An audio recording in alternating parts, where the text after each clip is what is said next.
Robert Mueller finally comes forward and makes an enormous statement, and the Supreme Court speaks out about abortion. We'll explain. I'm Ben Shapiro. This is The Ben Shapiro Show.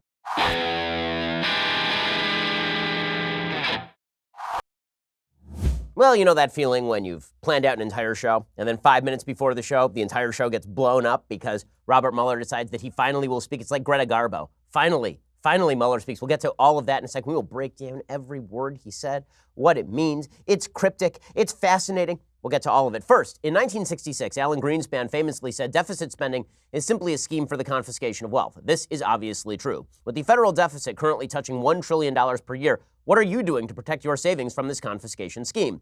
Alan Greenspan offered one solution, saying gold stands in the way of this insidious process. Can you afford another hit to your retirement like the last downturn when the S&P dropped 50%?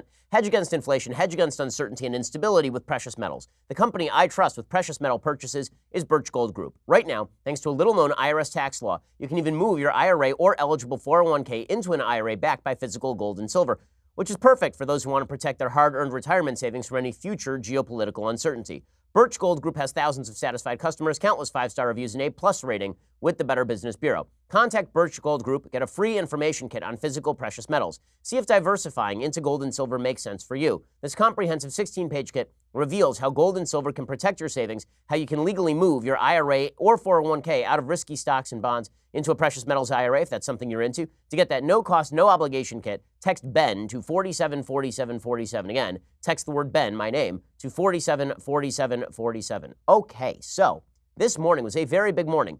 Greta Garbo speaks. Robert Mueller, who's been absolutely silent for nigh on 2 years at this point, came to the podium to announce that he was done.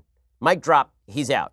Now, we sort of have to back up for a second and explain what Robert Mueller's role was supposed to be here. He was the special prosecutor in what was a counterintelligence investigation originally.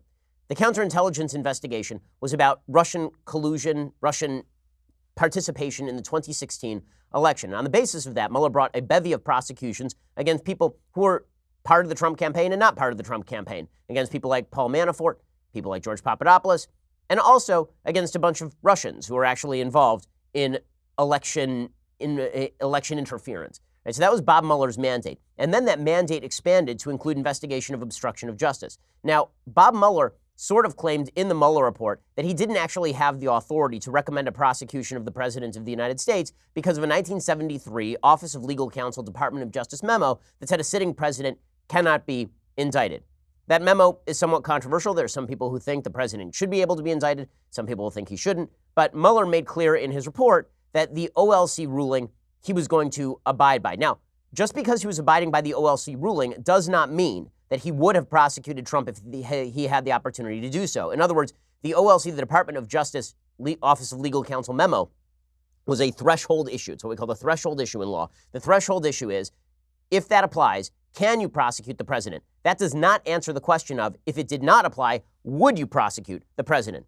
So what Mueller's report basically said is, we can't prosecute the president, and we're not even going to reach the other issue, which is, should the president be prosecuted if there were no Office of Legal Counsel memo? Now, William Barr, the Attorney General of the United States, had suggested that Mueller said that he did not see sufficient evidence in the absence of the OLC memo to recommend prosecution. Right? That was what Barr actually testified before Congress. Now, unless Barr perjured himself, both of those things can be true. That Mueller saw the OLC memo as prohibiting him from prosecuting, and also, even without the OLC memo, he wouldn't necessarily have the evidence to prosecute Trump under obstruction of justice statutes. The Mueller report itself is very damning of Trump's behavior. And so basically what Mueller did, and I said this at the time, what Mueller did is he basically set out the pathway to impeachment if Democrats chose to take it. It was obvious that prosecutors in Mueller's office saw the president as politically impeachable, if not criminally prosecutable. And those are two different standards. Criminally prosecutable is guilty beyond a reasonable doubt. Now you have to go to prison. You have to pay the legal penalty. Impeachment is a political standard that does not require a criminal trial in the same way that you normally would. Reasonable doubt doesn't come into it. So there is an impeachment trial in the Senate, but that does not require a standard of evidence adduced beyond a reasonable doubt. So all of that is predicate to what Mueller had to say today. So Mueller comes to the podium, and everybody is sort of reading this Mueller statement as a Rorschach test. So people who want to see Trump impeached are saying, here's Mueller providing evidence for impeachment, and here is Mueller going after William Barr. People who are defenders of the president are saying Mueller's telling us what we already knew, basically. Mueller isn't adding anything. I think the truth is sort of somewhere in between, as always. So Robert Mueller finally comes to the podium, and his basic statement is, I'm not solving your problems for you. I put out a 448-page report. If you want to read it, it's right there in the public view. You can see it. We're going to go through Mueller's actual statement here in great detail, so you're going to get the whole thing plus analysis. So here is Robert Mueller. He gets up in front of that podium, and finally, Greta Garbo speaks. Good morning, everyone, and thank you for being here. 2 years ago, the acting Attorney General asked me to serve as special counsel, and he created the special counsel's office. The appointment order directed the office to investigate Russian interference in the 2016 presidential election. This included investigating any links or coordination between the Russian government and individuals associated with the Trump campaign. Now, I have not spoken publicly during our investigation. I'm speaking out today because our investigation is complete. The Attorney General has made the report on our investigation largely public. We are formally closing the special counsel's office, and as well, I'm resigning from the Department of Justice to return to private life. I'll sit there for 1 second. So the fact is that 1,000 Democrat screams can be heard right now. Mueller is not going to do their work for them. In other words, if Democrats wish to impeach, it is now on them. You know, there was this weird hope that was still out there from the Krasenstein brothers wing of the Democratic Party that Mueller had not closed the Office of Special Counsel because he was secretly working on stuff that we didn't know about yet. Obviously, that is untrue. Mueller is saying, I am out. My report is done. We are done here. Everything is done. If Congress wants to pick up the ball, that would be on Congress, and that's where he goes next. I'll make a few remarks about the results of our work. But beyond these few remarks, it is important that the office's written work speak for itself. Let me begin where the appointment order begins, and that is interference in the 2016 presidential election. As alleged by the grand jury in an indictment, Russian intelligence officers who were part of the Russian military launched a concerted attack on our political system. The indictment alleges that they used sophisticated cyber techniques to hack into computers and networks used by the Clinton campaign. They stole private information and then released that information through fake online identities and through the organization WikiLeaks. The releases were designed and timed to interfere with our election and to damage a presidential candidate. And at the same time, as the grand jury alleged in a separate indictment, a private Russian entity engaged in a social media operation where Russian citizens posed as Americans in order to influence an election. Pause it there for a second. So first, let us point out, this entire thing began as an investigation, not really a criminal investigation, a counterintelligence investigation into Russian interference in the 2016 election. The fact that it then morphed into a quote-unquote criminal investigation was kind of weird, because the fact is that the counterintelligence investigation allows all sorts of resources to be brought to bear that wouldn't necessarily be available in a criminal investigation without proper proof. So this is one of the complaints of Team Trump, the Trump campaign. What they say is, why were counterintelligence measures being used that caught us up in them without any sort of criminal standard being applied? We're domestic American citizens. The use of FISA warrants against Carter Page, for example, without proper evidence, that seems more like a counterintelligence investigation than a criminal investigation, but Carter Page is an American citizen, and the standard ought to be higher. So when we talk about the difference between a counterintelligence investigation and a criminal investigation, this becomes very important. The Mueller team and the investigation generally has straddled that line, and it's made for some real awkwardness because people don't know which resources are being brought to bear and who the target is. Is the target Russian actors, and then Trump being in ancillary fashion swept up into the investigation, or was the target Team Trump? And that confusion has led to all sorts of animus on the part of Team Trump, I think not entirely unjustifiably, and a lot of animus on the other side from people saying, listen, we're not targeting Team Trump. We're trying to stop Russian election interference. That was our job. So what are you ripping on us for? Mueller continues.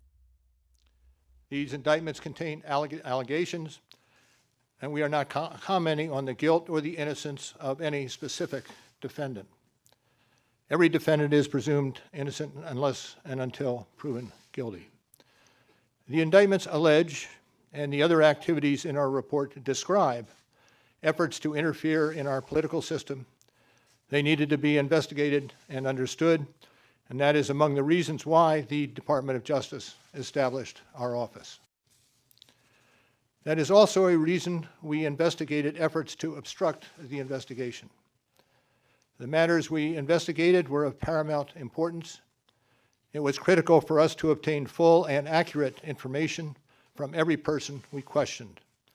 When a subject of an investigation obstructs that investigation or lies to investigators, it strikes at the core of the government's effort to find the truth and hold wrongdoers accountable.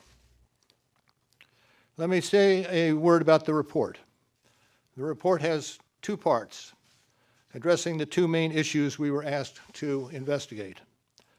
The first volume of the report details numerous efforts emanating from Russia to influence the election. This volume includes a discussion of the Trump campaign's response to this activity, as well as our conclusion that there was insufficient evidence to charge a broader conspiracy. So we're going to get to more what Robert Mueller says here in a second. First, it is worthwhile noting that when he talks about obstruction, and you'll see later, he talks at length about obstruction of justice and President Trump and all the rest. He did not bring obstruction of justice charges against anyone.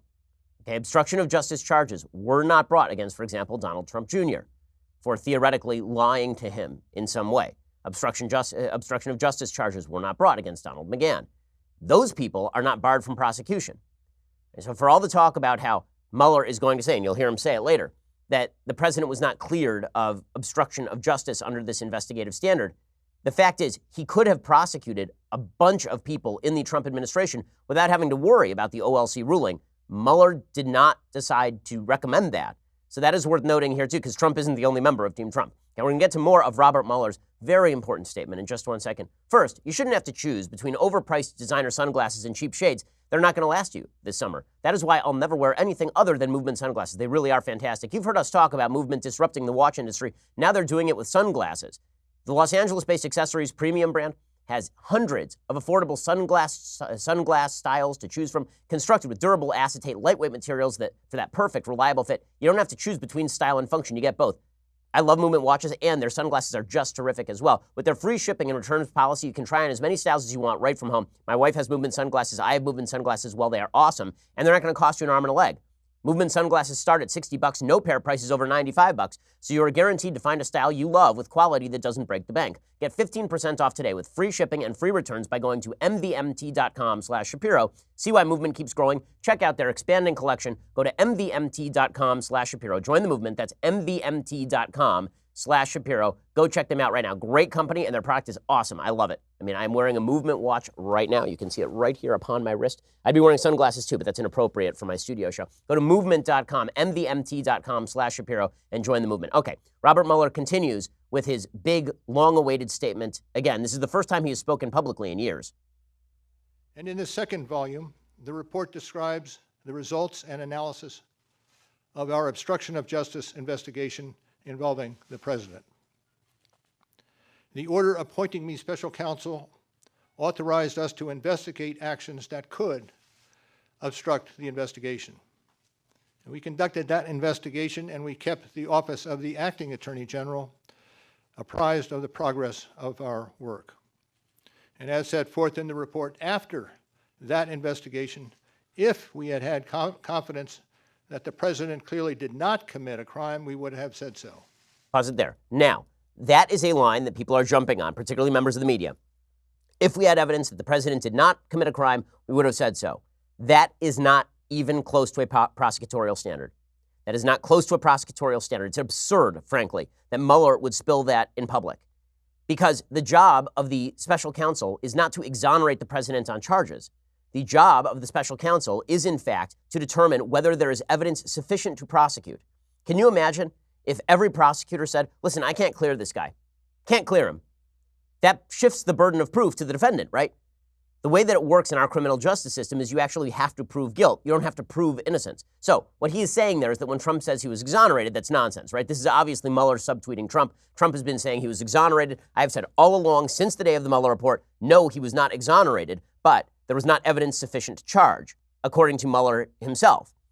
Mueller is obviously subtweeting the president, but he's confusing the standard in the process. Now, there are a lot of people who are saying what this really is Mueller saying to Congress, listen, it's on you guys, right? Because the standard when it comes to Congress is not proof beyond a reasonable doubt. I didn't clear him. That means that there is some evidence of obstruction of justice. If you guys want to take that and run, all you guys. But that is not his purview, right? He's a special counsel. His job is not to recommend impeachment to Congress. That's the legislative branch's job. You now have a member of the executive branch who apparently is effectively saying to Congress, if you guys want to impeach the president, it's all on you guys, all you. It's very weird stuff that Mueller is doing here. He's acting defensive, and it really, frankly, I don't think that it's up to his standard of clarity for him to do that. I've been a long-time defender of Mueller. I've said that I think the man is honest. I think that he has been doing his work honestly, but I don't think that it is particularly honest for a special counsel to get up there and say, we didn't clear the president. That was not your job. That was not your job. Now, I understand you're pissed off that Trump is falsely claiming he was exonerated when you said nothing about exoneration or prosecution. With that said, that is not the legal standard that ought to be applied right here, and it's kind of dangerous to have special counsels basically reversing the burden of proof and saying that we didn't exonerate Trump. Not your job to exonerate Trump. Okay, so in a second, we're going to continue with Robert Mueller's statement. And Guy Benson points out, and he's exactly correct, if Robert Mueller had the evidence, Mueller could have identified criminal conduct and recommended charges, and then let the DOJ decide whether the OLC guidance would or would not permit those charges being filed against the sitting president of the United States. Instead, he decided not to recommend anything. We'll get to his statements about the OLC now. So here is Robert Mueller continuing with his statements about obstruction. We did not, however, make a determination as to whether the president did commit a crime. The introduction to the Volume 2 of our report explains that decision. It explains that under long-standing department policy, a president cannot be charged with a federal crime while he is in office. That is unconstitutional. Even if the charge is kept under seal and hidden from public view, that too is prohibited. There. So now what people are saying is that the Attorney General William Barr must have lied, because what Barr said is that Mueller told him that he was not going to charge Trump even in absence of the OLC statute, or that he didn't have evidence sufficient even under the OLC statute. Here it seems to be saying what Robert Mueller, the way people are reading it, if they don't like President Trump and if they want to prosecute Trump or impeach him, the way that they're reading it, it's a plausible read, is that Robert Mueller is basically saying we didn't reach a determination, and we didn't reach a determination because the OLC rules prevent us from making a determination. Now, that's not actually true, right? That part's not actually true. You could make a determination as to whether the president ought to be prosecuted and then say, but OLC rules forbid it. That's not actually what Mueller is saying. What Mueller is actually saying, to be legally specific, what Mueller is actually saying, I think here, is that the OLC rules do not allow us to prosecute the president. Because the OLC rules do not allow us to prosecute the president, it was not important for us to actually issue a ruling as to whether he is prosecutable, because he is not, in fact, prosecutable. So what that means is we did not actually make the determination. So then the question becomes, why were you bothering to investigate this in the first place? If, according to Mueller, the OLC opinion prevents prosecution, then why did you bother investigating obstruction of justice at any point here? Because the president is not prosecutable. So why did we just spend $30 million investigating obstruction of justice just to come to a conclusion that you could have reached in the first 5 minutes, which is OLC rules forbid us from ruling on this sort of stuff? What is the point of this? Now, what is the point of this question is leading critics of the president and fans of impeachment to say what Mueller was really doing is on the public dime he was setting up an impeachment inquiry. Because again, what Mueller is saying here is OLC rules forbid me from prosecuting the president, therefore I did not reach any sort of ruling on whether the president is or is not prosecutable. So people are rightly saying, okay, so what was your job here? Why were you investigating?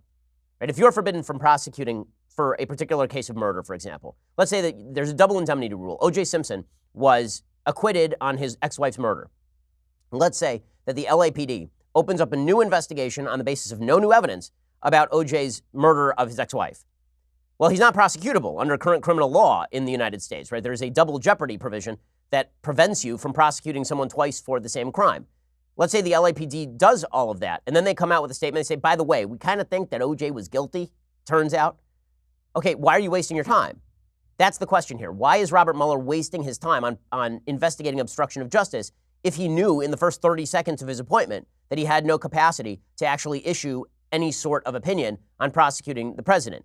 And the answer that's being given by some is that what he's actually trying to do is set up the predicate for an impeachment inquiry into the president by Congress of the United States. I think that is probably right. I think that Mueller, in his heart of hearts, wants to see Trump impeached. I think he thinks that Trump is guilty, not guilty enough for him to prosecute, and not possible to prosecute him under the OLC, but certainly guilty enough for impeachment, which again has a different criminal standard, not the criminal standard of the criminal justice system. It's a political standard.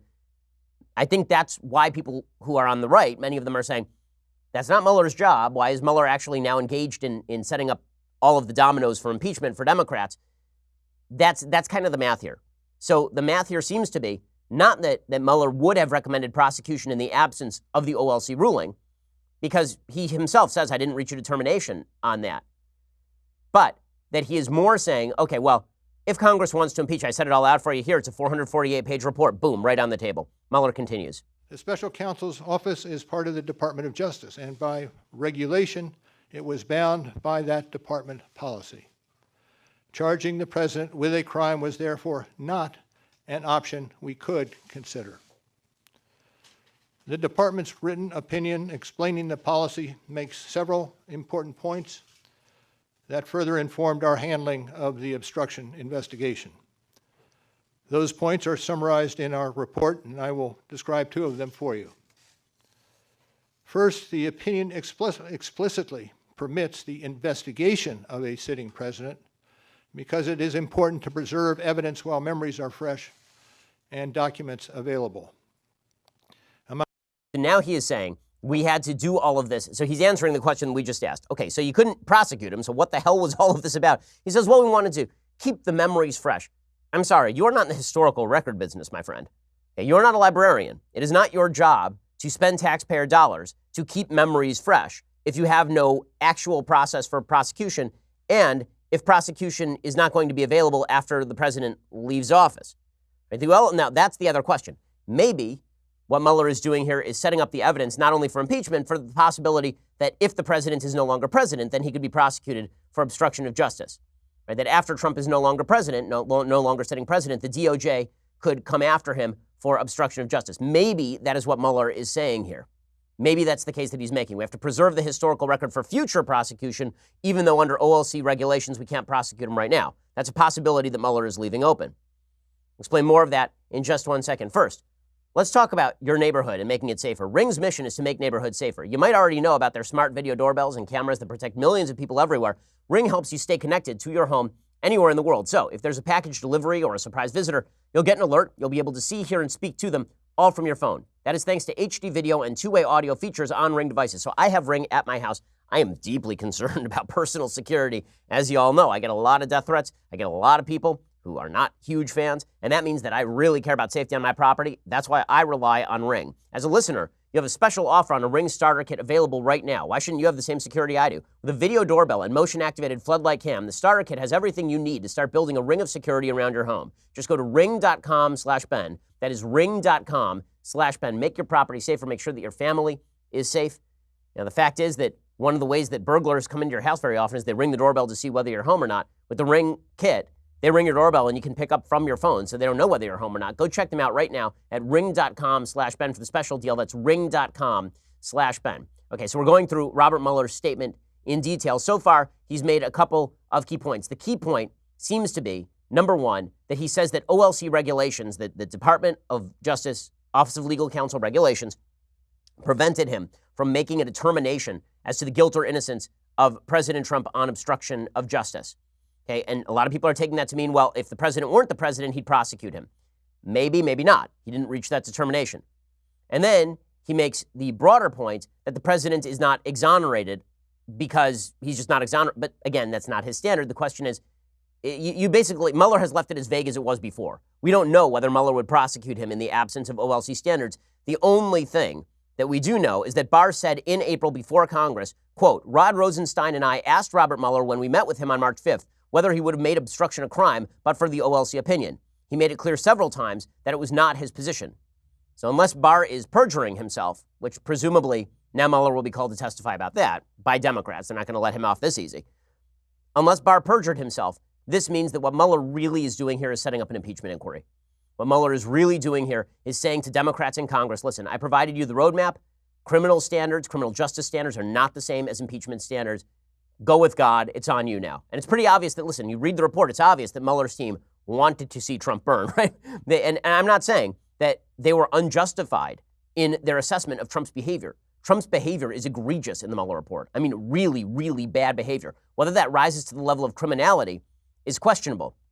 And whether that level of behavior rises to the level of impeachment, I sort of doubt it. I don't think it prevents Trump from acting as an effective president in the absence of openly criminal conduct. In any case, Robert Mueller continues with his statement. Among other things, that evidence could be used if there were co-conspirators who could be charged now.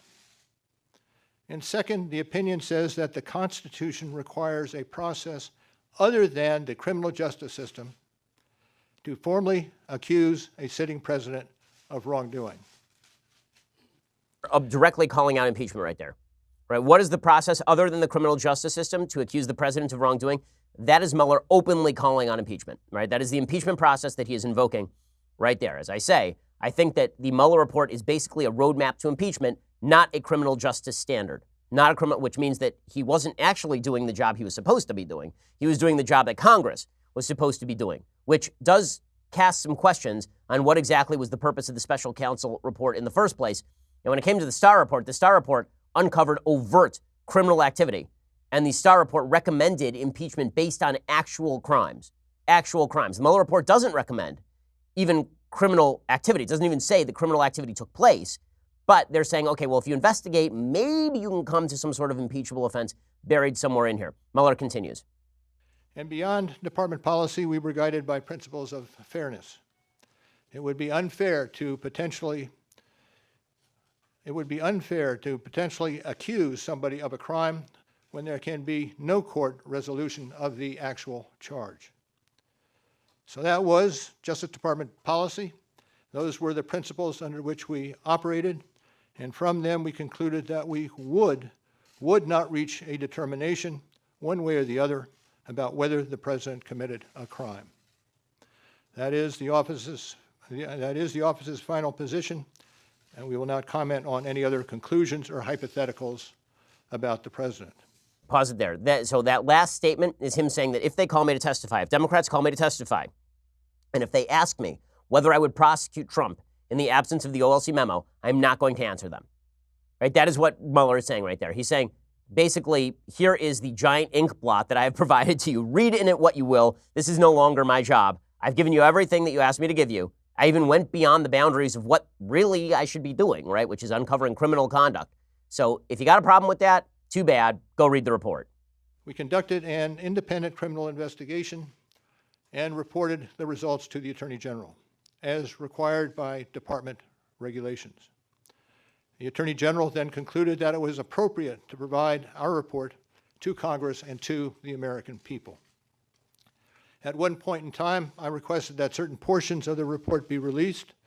The Attorney General preferred to make the entire report public all at once, and we appreciate that the Attorney General made the report largely public, and I certainly do not question the Attorney General's good faith in that decision. Wasn't there? So this debunks one of the Democrats' talking points. So the Democrats' talking point is that Barr obstructed the report because he didn't want the public to know about what was in there and that he was stopping Robert Mueller's great information from reaching the public. This was always a stupid contention. Barr put out his final legal finding. His original 4-page legal finding was a legal finding. It had nothing to do with impeachment. Remember, what Mueller is mostly talking about here is impeachment stuff. He's mostly not talking about criminal justice stuff. Barr is talking specifically about criminal justice stuff. Is the president worthy of prosecution? Barr says no. That was his 4-page letter. And then 3 weeks later, he releases the entire report. And this is Mueller himself saying that was not a delay that was designed to obfuscate. That was not a delay that was designed to allow Barr to hide anything. Mueller himself is saying Barr was honest when it came to releasing the report. That gets rid of one major Democratic talking point, which is that somehow in those 3 weeks, the entire narrative was spun and the report was somehow corrupted. Mueller says, listen, you can go buy it on Amazon. You want to read the report? Go buy the report. You can read it for free online. Enjoy yourself. The fact is that I don't think, this is what Mueller is saying, I don't think that Attorney General Barr was doing something deeply wrong in waiting to release the entire report as a piece, and I don't doubt his motivation in doing that. So there goes one Democratic talking point. Mueller continues. Now, I hope and expect this to be the only time that I will speak to you in this manner. I am making that decision myself. No one has told me whether I can or should testify or speak further about this matter. There has been discussion about an appearance before Congress. Any testimony from this office would not go beyond our report. Pause it there. He's saying, I don't want to testify, and that is not Trump stopping me. That is not Barr stopping me. That is me stopping me. I don't feel like testifying. Now, Democrats are going to subpoena him. They're going to ask him specifically the only question that matters. In the absence of the OLC report, would you prosecute the president? Right? That's the only question they're going to be able to ask him. And did Attorney General Barr lie when he said that you wouldn't, or that at least that was not your determining factor, your sole determining factor? That's going to be the question that they ask Mueller. There's no question Democrats call him at this point. But Mueller's saying, listen, I'm a lawyer. I wrote this thing. Read it. Enjoy. It's not obstructed. Democrats have been claiming that Mueller is being obstructed by the Trump administration from testifying. There is Robert Mueller killing another Democratic talking points. A lot of talking points are dying today in this Mueller report. Talking point number one from the Trump side, Trump's been exonerated. He has not. Talking point number two from the Trump side is that President Trump is not worthy of impeachment because no criminal justice action was taken. That one is still open because, again, the difference between impeachment and criminal justice is that impeachment is a political standard. Criminal justice is a legal standard. Those are two talking points from the Trump side. Talking points from the left, that there was obstruction by Attorney General Barr. That's been basically debunked here. And also the idea that there's current obstruction taking place, that Mueller would testify were it not for the evil Trump administration. Mueller saying, no, I don't want to talk to you guys. You're annoying me. It's basically Mueller's statement here. Now, we're going to get to the rest of Mueller's statement in just 1 second. First, hiring used to be hard. Multiple job sites, stacks of resumes, a confusing review process. But today, hiring can be easy. You only have to go to one place to get it done, ZipRecruiter.com/dailywire. ZipRecruiter sends your job to over 100 of the web's leading job boards. But they don't stop there. With their powerful matching technology, ZipRecruiter scans thousands of resumes to find people with the right experience and then invites them to apply to your job. As applications come in, ZipRecruiter analyzes each one. They spotlight the top candidates so you never miss a great match. ZipRecruiter is so effective that 4 out of 5 employers who post on ZipRecruiter get a quality candidate through the site within the very first day. It is so effective, we use it here at Daily Wire, which is one of the reasons why, if there's a screw-up on the show, a ZipRecruiter chosen person could replace someone here today. I know this is basically like that scene from The Dark Knight where the Joker splits the pool cue and then decide. But hey, man, we run a business around here, and you can too. It's ZipRecruiter. Right now, my listeners can try ZipRecruiter for free at this exclusive web address, ZipRecruiter.com/dailywire. That is ZipRecruiter.com/dailywire. ZipRecruiter.com/DAILYWIRE. ZipRecruiter is indeed the smartest way to hire. Okay, we'll get to the rest of the Mueller statement today, the groundbreaking, earth-shaking Mueller statement. We'll also get to Justin Amash, the Michigan congressperson, who's now pushing for impeachment. There's no question impeachment talk is going to heat up after Mueller's statement. We'll get to all that in just a second. First, go subscribe over at dailywire.com. When you do, you get the rest of this show live. Like, you get the rest of the show. Plus, you get 2 additional hours this afternoon. We're going to have plenty of guests to talk about what Mueller said here, what legal standards should be. We're going to get into abortion. We're going to get into all sorts of hot-button issues because we do every day here on the Ben Shapiro Show. That just costs you $9.99 a month. Now, I'm making an explicit appeal to you. One of the reasons that we need you to subscribe is because it does make us, quote-unquote, technology-proof. It prevents the left from targeting us and trying to make our show unsustainable. I mean, there are people who listen to the show every day at Media Matters who are deliberately attempting to take down the show on a daily basis. One of the things that helps us prevent that sort of garbage is your subscription. So we really appreciate you helping us out. Also, when you spend $99 a year, you get the annual subscription, which comes along with this, the Leftist Tears Hot or Cold Tumbler. Check that out. Oh, yeah, that's good stuff right there. You get that for $99 a year, which is cheaper than the monthly subscription. Also, we have great Sunday specials coming up, like terrific ones coming up every Sunday. You get those on Saturday when you're a subscriber, plus questions that are behind the paywall. You get to ask questions in our mailbag, all sorts of goodies. Go check us out right now. Also, check us out at YouTube and iTunes. Once again, we are the largest, fastest growing conservative podcast and radio show in the nation.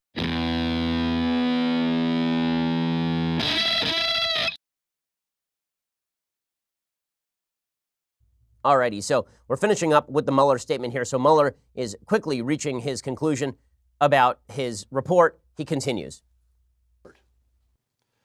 It contains our findings and analysis and the reasons for the decisions we made. We chose those words carefully, and the work speaks for itself. And the report is my testimony. I would not provide information beyond that which is already public in any appearance before Congress. In addition, access to our underlying work product is being decided in a process that does not involve our office. So beyond what I've said here today and what is contained in our written work, I do not believe it is appropriate for me to speak further about the investigation or to comment on the actions of the Justice Department or Congress. And it's for that reason I will not be taking questions today as well. Now, before I step away, I want to thank the attorneys, the FBI agents, the analysts, the professional staff who helped us conduct this investigation in a fair and independent manner. These individuals, who spent nearly 2 years with the special counsel's office, were of the highest integrity. And I will close by reiterating the central allegation of our indictments, that there were multiple, systematic efforts to interfere in our election. And that allegation deserves the attention of every American. Thank you. Thank you for being here today. Okay, so at the very end, that is him again slapping at President Trump, who has been ripping on Mueller's team as the 19 angry Democrats and all of this. So here's what this sets up. And now things get interesting. What Mueller, as I have been saying, basically says here is there may be enough in my report for you to launch an impeachment inquiry. There is not enough in my report for me to clearly state one way or the other whether the president engaged in criminal activity. And good news for me, I can't do it anyway because the OLC rules prevent me from doing that. Right? That is basically Mueller's statement. So now the ball is in Democrats' court. And this is almost Democrats' worst nightmare. In a way, this is almost the worst thing for Democrats because most Americans have already come to a conclusion about the report. And their conclusion is pretty simple and I think correct. The president acted incredibly badly. He acted dangerously with regard to his handling of the truth and fact, but he handled this non-criminally. And that means that they're kind of tired of this. And if you look at the polls, this is what Americans say. They say they are tired of the Russia stuff. They say they're not interested in more of this. They also say Trump was not exonerated and they don't like Trump's behavior. All of those things can be true at once. And the American public, I think, basically get it. The problem for Democrats is how are they going to justify to their base not opening an impeachment inquiry on the basis of what Robert Mueller just said? Mueller basically just said the door's open to impeachment. Enjoy. Here's a roadmap. Boom. Just pass it right over. I'm not going to prosecute because that's not what prosecutors do. But I didn't exonerate him. So if you guys want to go ahead and do it, all you. Nancy Pelosi does not want to impeach the president. She is not interested in impeachment inquiries. She thinks that Trump is beatable only if President Trump is made the issue of the election, and that issue can't be corruption. That issue has to be character. Nancy Pelosi thinks that if Donald Trump acts like a crazy person, basically, he loses the presidency. But if this turns into an impeachment fight, there will be a backlash, and most Americans will say, okay, so basically this is badly motivated. This is a bunch of Democrats who just want Trump out, and now they're looking for an excuse to do it. There's nothing prosecutable here. Mueller didn't even recommend criminal prosecution. So we're done. And most Americans are ready to be done with this, but most members of the Democratic base are certainly not ready to be done with this. So what Mueller actually just did is he gave impeachment a shot in the arm at a time when Democrats don't necessarily want it. And you can see this gap between the Democratic base and the Democratic leadership emerging pretty much every day. Now, very few Republicans are calling for impeachment at this point. Maybe the only Republican that I can see who's calling for impeachment is Justin Amash, who is the Republican congressperson from Michigan. Now, Amash is being ripped up and down by a bunch of people on the right who are saying that he's acting in bad faith. Now, I've had Justin Amash on our radio program. I think that he is a solid libertarian. I don't think he is doing this in bad faith. I don't think he has ulterior motives. I think he believes what he believes.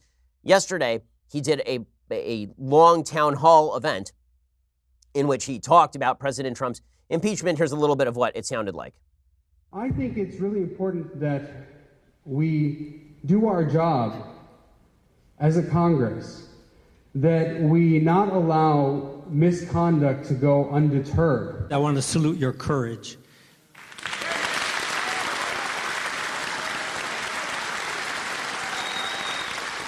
Now, here's one of the things that's happening here. People are saying, well, look, Amash has a huge base of people supporting him.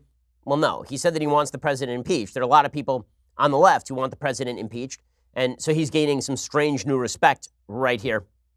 You can see not a lot of Trump voters in the room when Amash is speaking about impeachment. And he receives that standing ovation. And then Amash is specifically asked about whether he's just anti-Trump and does that make him non-conservative. And Amash makes a pretty good point, which is, look, Trump is not the standard for conservatism. I have the best voting record in Congress when it comes to spending, for example. That's accurate. The conflation of Trump and conservatism is not accurate. With that said, Amash's case for impeachment is not particularly strong. So Amash tweeted out this long tweet thread yesterday about William Barr and about President Trump. And I want to go through it because I think that it is worthwhile talking about the argument for impeachment so we can be intellectually honest about how strong it is or how not strong it is. So Justin Amash, it's amazing, but a libertarian Republican congressperson is making what I consider to be the most legally tenable case for impeachment that I've heard. No one on the Democratic side is making this case. Democrats are basically just saying, we hate Trump, get him out. I have not heard an articulate case from anyone on the Democratic side because here's the problem. They overshot the mark by a wide margin. People like Adam Schiff were out there saying for years that Trump was a Putin plant. And when it turns out he's not a Putin plant, Adam Schiff is out there basically with squat. Well, Justin Amash, here's the case Justin Amash makes. So he tweeted this out yesterday. And I think it's worth going through so that you hear the argument and you hear the counter argument because I disagree with Representative Amash. So he tweeted out, Attorney General Barr has deliberately misrepresented key aspects of Mueller's report and decisions in the investigation, which has helped further the president's false narrative about the investigation. After receiving Mueller's report, Barr wrote and released a letter on March 24th describing Barr's own decision not to indict the president for obstruction of justice. That letter selectively quotes and summarizes points in Mueller's report in misleading ways. So now he's accusing Barr of effectively acting as a wingman for Trump. It says Mueller's report says he chose not to decide whether Trump broke the law because there's an official DOJ opinion that indicting a sitting president is unconstitutional and because of concerns about impacting the president's ability to govern and preempting possible impeachment. Barr's letter doesn't mention those issues when explaining why Mueller chose not to make a prosecutorial decision. He instead selectively quotes Mueller in a way that makes it sound, falsely, as if Mueller's decision stemmed from legal factual issues specific to Trump's actions. Well, not really, because what Barr says is, look, I don't have the grounds for a criminal prosecution because the fact is that you have to find corrupt intent in order to charge obstruction of justice, and the report, as I have read it, does not actually reach the threshold standard for corrupt intent necessary under law. Mueller refused to come to a conclusion, and as Barr openly testified, Mueller said to me that he was not clear on whether he would prosecute the president or not in the absence of OLC considerations. Amash says, Mueller finds considerable evidence that several of Trump's actions detailed in the report meet the elements of obstruction, and Mueller's constitutional and prudential issues with indicting a sitting president would preclude indictment regardless of what he found. Okay, well, it is true that Mueller does suggest that there may be evidence for prosecution, but he does not actually recommend prosecution, which theoretically he could have done. He could have said to Barr, listen, the OLC report says I can't prosecute. Also, if it weren't for the OLC report, I'd prosecute. It is also worthwhile noting here that when Amash says basically that is what Mueller is saying in that report, Mueller himself does not say that. Amash then says, in noting why Barr thought the president's intent in impeding the investigation was insufficient to establish obstruction, Barr selectively quotes Mueller to make it sound as if his analysis was much closer to Barr's analysis than it actually was. Barr quotes Mueller, saying the evidence didn't establish that Trump was personally involved in crimes related to Russian election interference. And Barr then claims that Mueller found that fact relevant as to whether the president had the intent to obstruct justice. Actually, that's not right. Barr does not say that Mueller exonerated Trump. Barr said that Barr exonerates Trump, right? Barr said that Mueller did not uncover underlying crime that would hint at corrupt intent that would be necessary to prosecute obstruction of justice. So I think Amash is just misreading Barr's letter here. Amash continues, Mueller's quote is taken from a section in which he describes other improper motives Trump could have had and notes the injury to the integrity of the justice system is the same regardless of whether a person committed an underlying crime. None of that is in Barr's letter. Well, it doesn't have to be in Barr's letter because, again, Barr's 4-page letter is a synopsis of the legal finding. It is not a synopsis of all of the bad crap that Mueller said about Trump. If you want to read all the bad crap Mueller said about Trump, there's a 448-page report, and it's out there, man. And you know who declassified that and released it? That would have been the Attorney General, William Barr. Amash then says, as a result of Barr's March 24th letter, the public and Congress were misled. Mueller himself notes this in a March 27th letter to Barr, saying that Barr's letter did not fully capture the context, nature, and substance of this office's work and conclusions. And then he quotes Mueller talking about there's public confusion about critical aspects of the results of our investigation. And again, as I said at the time, I think Mueller was ticked off that Barr's report basically was, here's my legal finding, not here's all the bad crap I have to say about President Trump. Good news for both Mueller and Justin Amash. We have the 448-page report sitting before us. So if Barr was trying to obstruct the bad crap about Trump, giant fail on his part. Amash says, To alleviate the misunderstandings that have arisen, Mueller urged the release of the report's introductions and executive summaries, which he had told Barr accurately summarized the office's work and conclusions. Barr declined. He allowed the confusion to fester and only released the materials 3 weeks later with the full redacted report. In the interim, Barr testified before a House committee and was misleading about his knowledge of Mueller's concerns. Barr was asked about the reports that members of Mueller's team are frustrated with the limited information included in your March 24th letter, that it does not adequately or accurately necessarily portray the report's findings. Do you know what they're referencing with that? And Barr said, no, I don't. I suspect that they probably wanted more put out. Okay, well, that's accurate. Yet Mueller had directly raised those concerns to Barr, and Barr says he suspects they probably wanted more materials put out, as if Mueller hadn't directly told him that. That's pretty weak tea, Representative Amash. So, in other words, Barr said, I don't really know what they want. Probably they just want more out there. But from a legal standard, I don't really get it. And Amash is saying that was Barr lying. I don't think that's correct. Amash continues, in subsequent statements and testimony, Barr used further misrepresentations to help build the president's false narrative that the investigation was unjustified. Barr notes that Mueller did not find any conspiracy to violate U.S. law involving Russia-linked persons and any persons associated with the Trump campaign. He then declares that Mueller found no collusion and implies falsely the investigation was baseless. Well, no, he didn't say the investigation was baseless. He said that it may have been baseless, but we do not know that at this point. Amash says whether there's enough evidence for a conviction of a specific crime, which Mueller thought was appropriate to charge, is a different and much higher standard than whether the people whom Mueller investigated had done anything worthy of investigation. Well, I agree with that. And what Amash is saying is maybe the investigation was initiated under proper auspices and it didn't find any crime.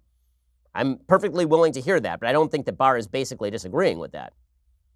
Amash then continues. He says, the report says that the president's counsel was told that interviewing him was vital to Mueller's investigation and that it would be in the interest of the public and the presidency. Still, Trump refused. The president instead gave written answers submitted by the special counsel. Mueller found them inadequate, again sought to interview the president. Ultimately, the special counsel recognized that the president would not be interviewed voluntarily and chose not to subpoena him because of concerns that the resulting litigation would delay the completion of the investigation. Okay, I think everybody recognizes the real reason Trump wasn't getting in front of the special counsel is because Trump talks a lot. A lot of stuff falls out of that face right there. And the possibility that a lawyer would ever let Trump talk in front of an FBI investigator, you'd have to be insane as Trump's lawyer to let him do that. The chances that he perjures himself just by being Trump are extraordinarily high. This is a guy who says he knows everything there is to know about airplanes. I mean, that's who President Trump is. So if you're his lawyer, there's no way you let him get in front of that. So Amash is making the case for impeachment. I think that it's a weak case, but there's going to be a lot of pressure on Democrats now to move forward with impeachment in the aftermath of all of this. I think that's a big mistake for Democrats. I think Nancy Pelosi knows it. So in some ways, it's a bad news day for President Trump. In some ways, it's a bad news day for Nancy Pelosi because suddenly the onus is on her. Okay, time for some things I like and then some things that I hate. So, things that I like today. I don't know if you saw this thing from America's Got Talent. Not a show that I watched, but it started making the rounds yesterday. It's an amazing, amazing clip. So there's this guy, can't remember his name, who is autistic and blind. And he is brought onto America's Got Talent to play a song and sing.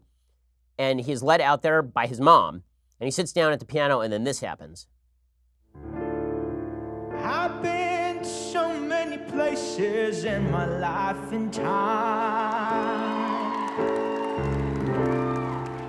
I've sung a lot of songs, and I made some bad rhymes. But when my life is over, remember we're together. We're alone now, and I'm singing a song to you. Amazing. So that is Donny Hathaway's A Song for You that he is singing. His mom said and told the crowd, we found out that he loved music really early on. Through music and performing, he was able to withstand living in this world because when you're autistic, it's really hard to do what everyone else does. It has actually saved his life playing music. Everybody was basically crying. Lee was advanced straight to the finals of America's Got Talent, as well he should be. That's an amazing, amazing thing. God creates all sorts of miracles. This guy is a miracle, and that is an amazing thing. And I'd just like to remind folks that there are a lot of people who believe that people who are autistic and people who have a condition like that if you find out that your kid is going to be like that in the womb, that abortion is an appropriate solution. I know that that is not a video about abortion, but to me, it's a video about the innate value of human life and the creativity of human beings. I mean, every life is indeed invaluable, and this guy is a proof positive of that. Just amazing stuff. Really, really amazing. Okay, other things that I like. So there's a movie that I watched over the weekend that has gotten no attention. I have to admit, I'm a Gerard Butler fan, but the big question about Gerard Butler was, can he act? It turns out the answer is yes. There's this really creepy little, almost horror film called The Vanishing that's almost a riff on Treasure of the Sierra Madre about what happens to three people when they discover a chest of gold. They're lighthouse keepers, and Gerard Butler is pretty terrific in it. The movie didn't get huge play, but the movie is pretty good. Here's a little bit of the trailer. We don't talk about this. You tell no one, and I mean absolutely no one. One more spoken, and we are dead. And when we get back? Nothing. We carry on. And you do exactly as I say.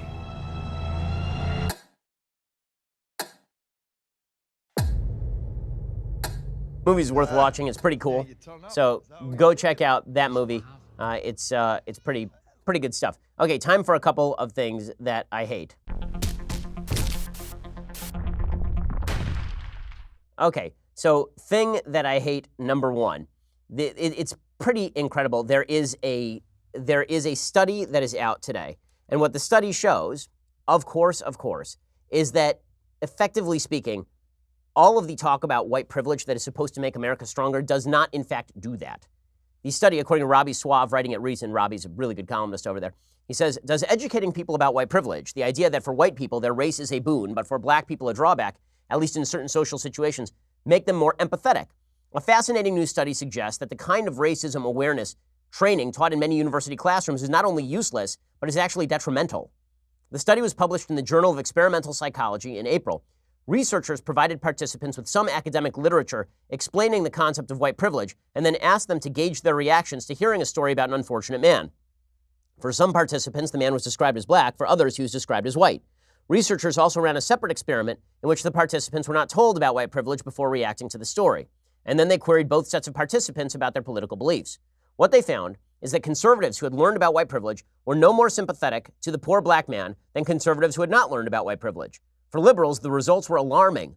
Liberals who read the educational materials about white privilege were similarly unsympathetic to the poor black man as liberals in the second experiment, but they were even more unsympathetic to the poor white man. So in other words, all the talk about white privilege makes liberals worse people. Conservatives are exactly the same. Like, okay, well, you know what? I'm going to call bullcrap on all that, and people who are poor, and people who are not poor, and we don't care. And liberals went, okay, well, we now agree that white privilege is a thing. That's not going to make me any more sympathetic to black people because we're already super sympathetic to black folks. But if there's a poor white guy, screw that guy. White privilege, which is predictably the outcome. Everyone who has watched politics or dealt with people in politics knows this. Anybody who's dealt with folks on a college campus knows this. This is the wages of the interpretation of Kimberly Crenshaw's intersectionality that predominates on college campuses. Now, there are people who say that's a misinterpretation of Crenshaw's theory. Fine, whatever. If you're going to talk about how it is actually applied in real life, on college campuses, it is exactly this garbage, where you are told that poor white people are privileged, poor black people are not privileged, and therefore we have to be unsympathetic to poor white people. This experiment is proof positive as to what everyone knows. Erin Cooley is one of the study's authors and an assistant professor of psychology at Colgate. She says, what we found startling was that white privilege lessons didn't increase liberal sympathy for poor black people. Instead, the lessons decreased liberal sympathy for poor white people, which led them to blame white people more for their own poverty. They seem to think that if a person is poor despite all the privileges of being white, there really must be something wrong with them. Yep. There you go. So that is solid stuff. Thank you, college campuses, for making the world worse. You can always be counted on to really do that sort of yeoman's work. Okay, well, we're going to be back here later today with a lot more. We're going to talk about Clarence Thomas writing a blistering concurrence in an abortion case at the Supreme Court. We're also going to do some more analysis of the Mueller statement, what it means for the future of impeachment. We'll get to all of that today, a little bit later on, 2 additional hours a day. This is why you should subscribe. If not, we'll see you here tomorrow. I'm Ben Shapiro. This is The Ben Shapiro Show.